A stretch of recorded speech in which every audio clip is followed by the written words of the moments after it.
August 1st, 2009. Sainchant, a tiny Mongolian town situated in the middle of the Gobi Desert, almost halfway between Ulaanbaatar and Beijing.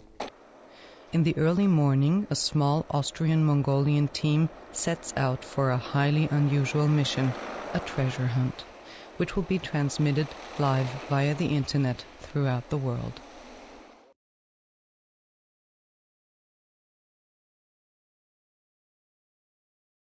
Nobody yet knows if this undertaking, which began as a vague idea in Vienna, Austria, a few months ago, will work out.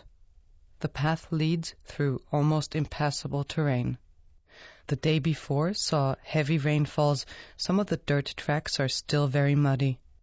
There are no paved roads in this corner of the world anyhow. The area where the treasure is hidden extends over many kilometers. Someone not familiar with the confusing web of tracks would get lost in the desert. The treasure hunters are accompanied by Mr. Altangarel. He knows the way. He is the so-called Takhilsh, the custodian of the treasure. Altangarel has taken over this responsibility from his grandfather and spent his life caring for this legacy with diligence and cautiousness. It consists of 64 wooden crates which contain the heritage of Danzan Ravcha, a Buddhist Lama and social reformer who lived in this area in the 19th century. Danzan Ravcha is one of the most important figures of Mongolian history after Genghis Khan. Around noon, the group reaches the area where the treasure is allegedly buried. The place is a little valley guarded by eagles. The cars can't go any further. From now on, the equipment for the live transmission has to be carried by foot across the dunes. The temperature reaches 40 degrees Celsius. Shadow is scarce. The Mongolian camera team works incredibly hard.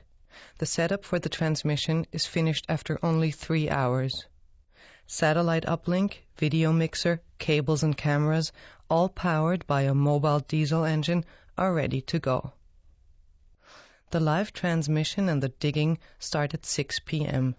People around the globe can now watch how Altangarel marks the place where his grandfather Tuduf buried 2 of the boxes in 1937, the year where the Mongolian Cultural Revolution was in full swing. Supported by Stalin's Red Army, the Mongolian military destroyed the Buddhist heritage of this Central Asian country almost entirely. Danzan Ravcha was long dead at that time. He died in 1856 from a poisoned bottle of vodka. His name and his legacy were an essential part of the country's Buddhist tradition. He founded schools for the nomads' children, fought for women's rights, wrote socially critical theater plays and an epic opera, and even built his own opera house in the middle of the desert. He was not only critical towards the ruling Manchu government, but also fought corruption among the Buddhist establishment.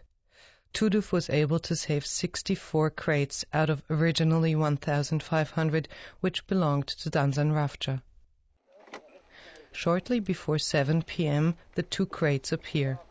Altangarel unpacks their content very carefully. Some of the pieces are hundreds of years old. His voice trembles with awe and a little bit of pride when he takes out the artifacts, books, ritual objects, textiles and statues, and presents them to an international audience via satellite for the first time ever.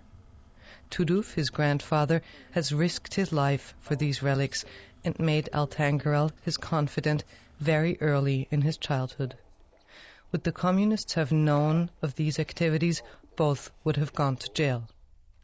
Until the changes of 1990, when Mongolia finally became a democracy, it was strictly forbidden to harbor such religious artifacts or even talk about them. 1990 was also the year when Tuduf died and Altangarel finally took over the responsibilities of being a Takhilsh.